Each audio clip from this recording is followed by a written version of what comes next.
Are you tired of your old bifold or trifold wallet that ends up falling apart after a while and eventually turns into an amorphous shape that resembles nothing of the rectangle it was when you bought it? Then maybe it's time to upgrade to something more durable and sleek that won't be extremely uncomfortable in your front or back pocket. The Ridge offers their flagship wallet in over a dozen different styles and comes in your choice of carbon, forged carbon, titanium, or aluminum, along with other high-quality products from everyday essentials to on-the-go needs. The wallet in particular being a great gift idea just in time for Father's Day. If you'd like to check out the Ridge's products, which come with a lifetime warranty, you can go to ridge.com/gilly and use the code GILLY to get 10% off your order with free worldwide shipping. Link in the description.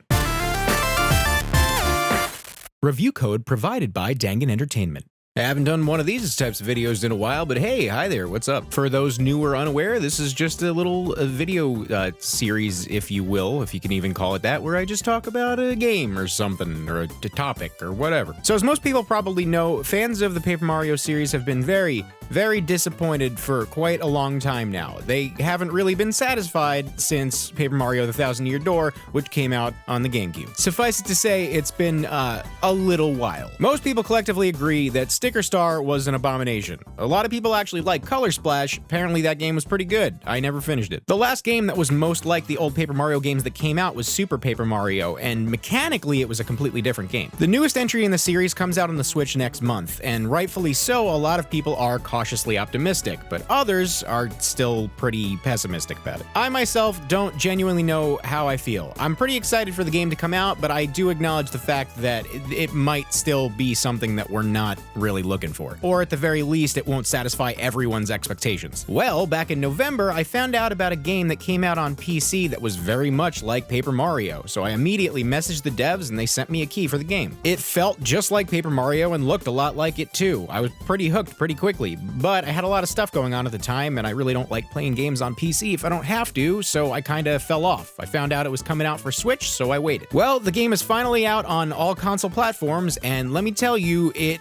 met mostly every expectation that I had. Bug Fables is the Paper Mario game that Nintendo refuses to give us. Only with, bugs instead of Mario. This game feels so much closer to the first two Paper Mario games than anything Nintendo has put out in years. The battle system is extremely similar. For all intents and purposes, it's pretty much exactly the same. The visuals look a lot like Paper Mario 2 while not being identical. It's kind of hard to really explain what the differences are. For all intents and purposes, this is very much a Paper Mario game, but it does have its own things that kind of make it unique. For example, the battle system and how it operates is basically the same, but instead of having a main character and your partner, you now have three main characters that you switch between and have to use strategically to take out specific enemies. The combat in this game does take a little more brain power than Paper Mario, and it's actually quite a bit harder. The game overall is quite a bit harder. Not to mention the story and lore is a little deeper too. It seems like this is a Paper Mario game that is geared more towards older people. Not to say there's any kind of adult themes in it. I mean, you're playing as multicolored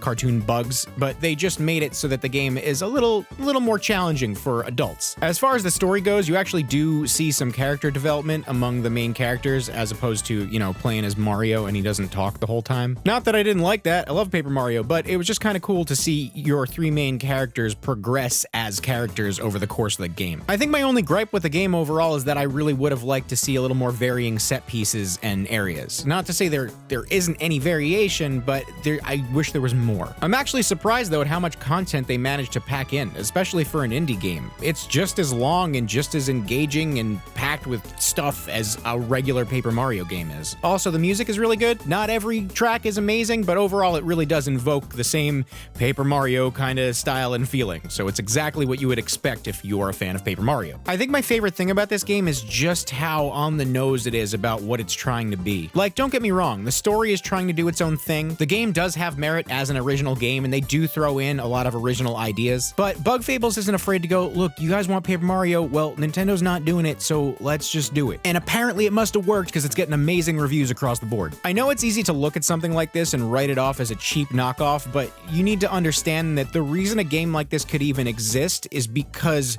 these people were hungry for Paper Mario just as much as everybody else is. This was obviously a labor of love. I am in no way writing off the new Paper Mario game. For all I know, it could be amazing, but right now, this is like the best new Paper Mario game that we have. It may not be exactly the same, but I promise if you're a fan of the old Paper Mario games and you really miss that genre, try this game out. I'm just about to finish the game up, and I've barely touched many of the side quests. I'm not a side quest kind of guy unless there's a specific item that I want, and even with that crappy way that I play RPGs, I've spent over 22 hours on it so far. And even with my failure to pay attention to a lot of side quests, I'm probably gonna go back and fight the hidden bosses, because there's a bunch of secret bosses apparently. I found 2 of them accidentally, but there's a bunch. I started playing Ori Will of the Wisps, I started playing Final Fantasy VII Remake, there's a couple other games that I started and didn't keep playing because as soon as I got Bug Fables, I thought I was just gonna play for a little bit and then switch in between games so that I could, you know, get them all done in a timely manner, but instead I just found myself hooked on Bug Fables and not playing anything else. Clearly, I was very hungry for Paper Mario. I'll tell you right now, despite how much I want a new Paper Mario game that's like the first 2, this is easily the best Paper Mario game that we've gotten in years. I think my only other complaint with the game is that there are quite a few platforming segments in it, and the game's art style doesn't really lend itself well to platforming, but